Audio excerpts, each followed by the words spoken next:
وفاقی حکومت نے گیس کے بجائے کوئلے سے بجلی کی پیداوار 4 گنا کرنے کا فیصلہ کیا ہے۔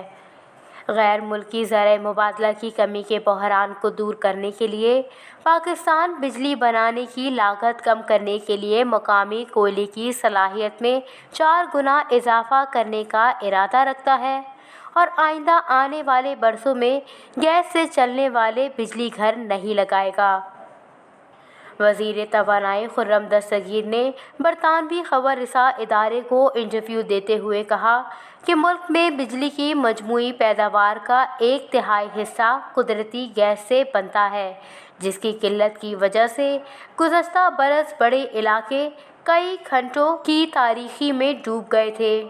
انہوں نے کہا کہ روس کے یوکرین سے حملے کے بعد قدرتی گیس LPG کی عالمی قیمتوں میں اضافے اور شدید اقتصادی بحران کے باعث LPG پاکستان کے لیے قابل خرید نہیں رہی۔